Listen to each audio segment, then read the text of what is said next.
Welcome to today's tutorial. In this video, we will show you how to install a Lanoptik Multi-output Embedded Camera onto your Zeiss Primostar 3 microscope. First, loosen and remove the screws. Then take off the eyepiece head. Next, install the camera.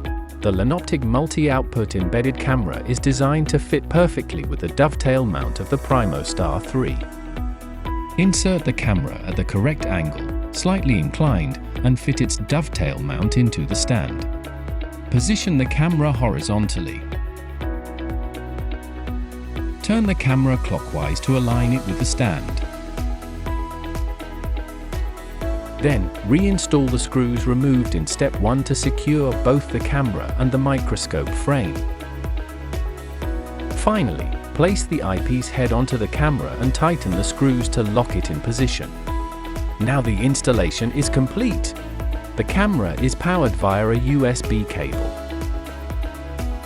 Plug in the microscope's power cord and turn on the main power switch. Then set the camera toggle to USB mode or Wi-Fi mode depending on your usage. You are now ready to explore the microscopic world. By the way, we have 3 types of embedded cameras, but the mounting is the same. Please refer to this video for mounting. Let's review all the steps. By following these instructions, we can ensure that you obtain live images from the microscope camera within 5 minutes. Thank you for watching.